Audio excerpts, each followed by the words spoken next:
আসসালামু আলাইকুম প্রিয় viewers, welcome to my Facebook page. Ruhul Molla Facebook পেজের পক্ষ থেকে জানাই আন্তরিক শুভেচ্ছা অভিনন্দন। আজকে বিকালবেলা চকে আসলাম ক্ষেত দেখার জন্য। সামনে দেখা যাচ্ছে পলাশ মরিচ খেতে বীজ দিচ্ছে। পলাশের দেখা করে দেখি সে কী বীজ দেয় এবং কী করছে। ঘুরে আসি পলাশের মরিচ ক্ষেত থেকে। দেখতে থাকুন, পাশেই থাকুন।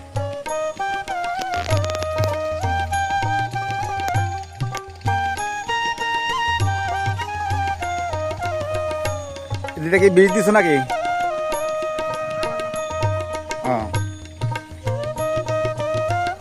গাছের ক্ষতি হবে না?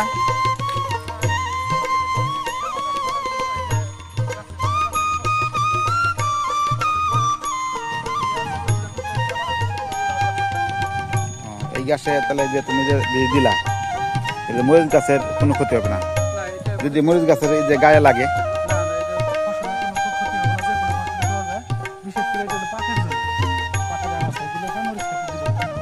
পাট গাছ এইভাবে দেওয়া যায়।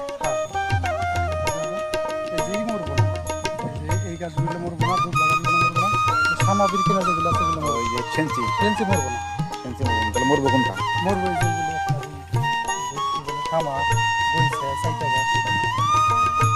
দুবলা মরবো না? দুবলা গাছ লাল জাতীয় গাছ যেগুলো ওগুলো মারার জন্য আলাদা বিষ, ওগুলো আবার ফসল ক্ষতি করে।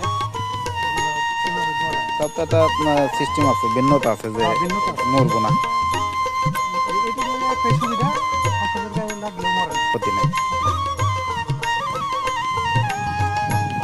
এবার সে দিচ্ছ না, এগুলো দেওয়া শেষ।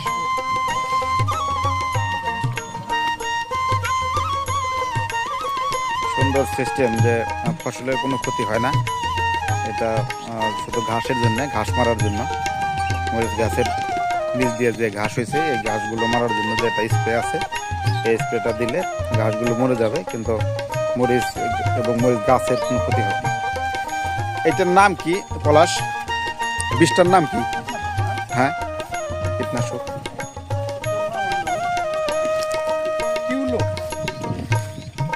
কিউলোক না? কোম্পানির নাম আর কি। না, কিউলোক যে ওই কীটনাশকটা, এটা দিলে এইটা আগাছাগুলো মারা যায়। নিমপেক্স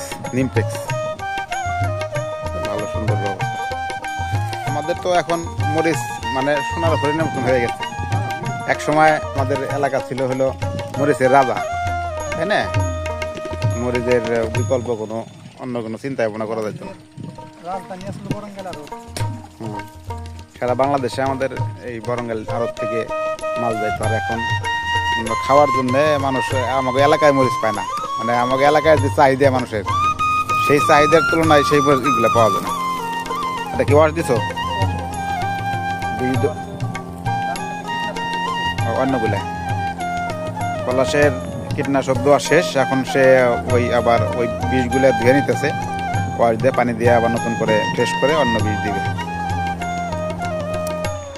বিকালবেলা হঠাৎ ঘুরতে ঘুরতে এই ক্ষেত দেখার জন্য আসলাম। এসে দেখি পলাশ মরিচ খেতে বীজ দিতেছে। এই সময় পলাশের সাথে আলাপ আলোচনা করলাম এবং সে কী বীজ দিলে এই বিষয়গুলো পর্যবেক্ষণ করলাম। তো সবাই ভালো থাকেন, সুস্থ থাকেন এই কামনায়। রুহুল মোল্লা ফেসবুক পেজ, শাহিলি, শিবালয়, মানিকগঞ্জ।